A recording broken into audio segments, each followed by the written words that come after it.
I'm going to be talking about competitive strategies. The idea behind this is some sort of recap on how you grow your company and what are the strategic decisions behind this concept of growth. So first, you want to engage in what's called relationship marketing. So marketing is nothing if it's not thinking about some investments that you're doing right now in order to grow the business. Growing the business is not getting new people all the time, but it's also keeping the existing people and growing the business you're doing with the existing people.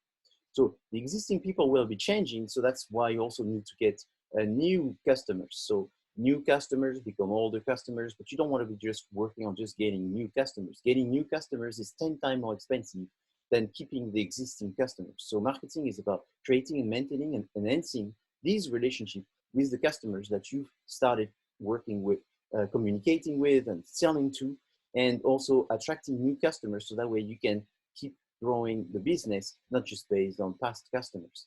The idea is that retaining these customers is going to make your business much more profitable by having this relationship where they are not sensing that you're being predatory, which means that you try to make a profit systematically with them, but you're trying to understand who they are and they understand that you're trying to satisfy them. This idea of satisfaction is the fact that you start from understanding who they are, understanding their needs, creating the product that will satisfy their needs, then satisfy their needs, then they will understand that, and then they come back and buy more. At the same time, they may be telling other people, and so you have a good cycle of relationship based on this trust that you can have between you and them. What is the value that you're delivering? So there's two values. There's the customer value that comes from what they are getting, and what they're getting is this the product value, the service value, the personal value, and the image value, but there's also some costs for them. So it's the difference between the costs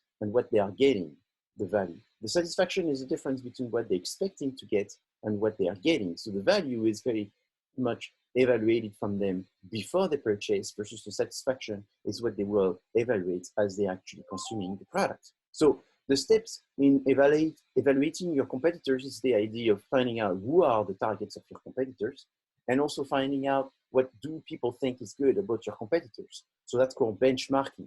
Who are our competitors and what are their strengths and weaknesses? What are their strategies? What are their segmentation, targeting, and positioning? What are the objectives? What are the strategies they're using? And all of this is going to be what you can do in benchmarking. Benchmarking is more than this. You may also analyze their crises, you may analyze their communication, you may analyze their distribution.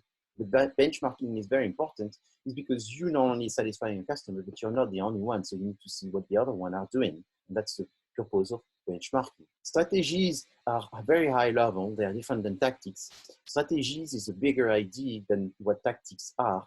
Tactics are the implementation of smaller activities in order to fulfill the need of your strategies. But before you have strategies, you need to have objectives. And before also you have strategies, you need to identify between the objective and the strategies, who's your target and what are the strengths and weaknesses of your company.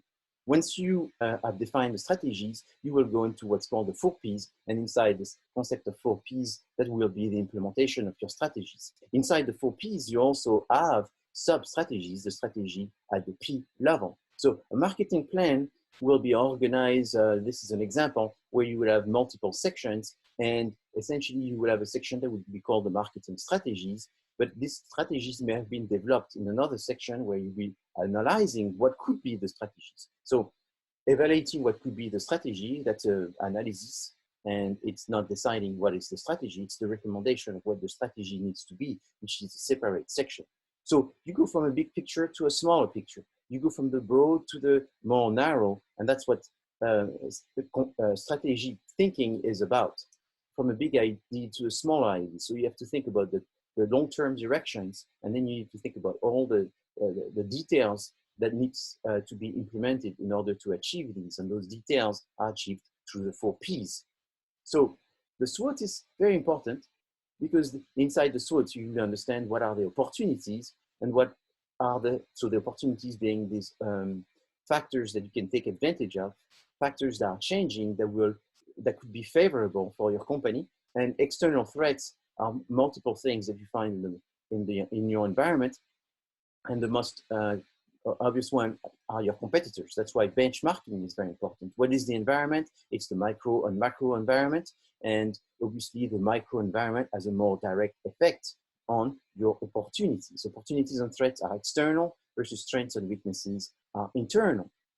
So when you analyze, obviously if your company, which is a startup, you cannot do some analysis of your current portfolio, but if your company that existed for a while, you would have some products that have been launched, some that are in a stagnant stage, and maybe they could change into a much more growth stage, and some that are in a situation where you have a high market share, and some where you have a lower market share. And that's the purpose of the BCG, is to analyze your product, your existing product, and in which situation they are in terms of growth and market share.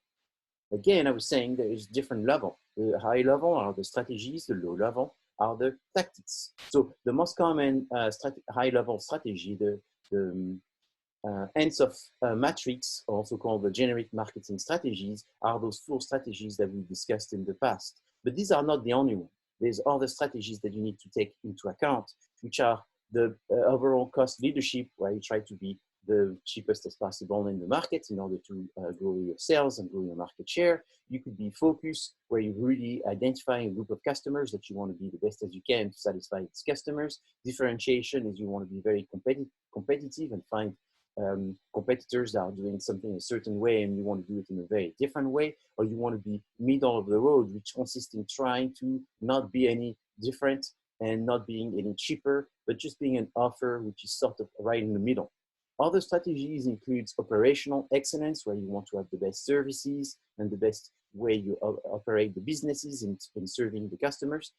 Intimacy is where you want to have the closest relationship with your customers. It's almost the customers are part of the company, and maybe you have a club, or maybe you have an amazing social media relationship with them. And then you could also have product leadership as another strategy, where your product will be considered the best one all the time. Another last set of strategies are market leaders. So the idea here is you want to have the largest sold product with the highest market share.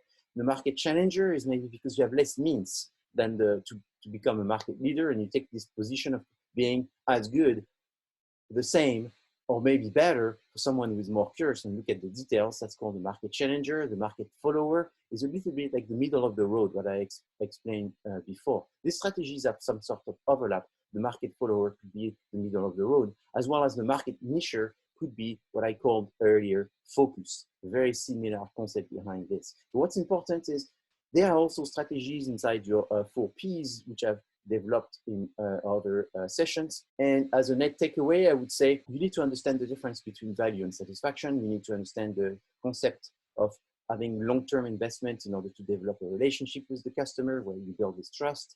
There are multiple strategies that you need to be aware of. And then the importance of doing benchmarking in order to maybe identify some opportunities, maybe work on some of the weaknesses that you may have by being inspired by some of the strengths your competitors may have. You may also see what the strategies they adopt, and therefore define if it's worth following or leading, and what are the capacity that your company may have in being able to be competitive against specific competitors.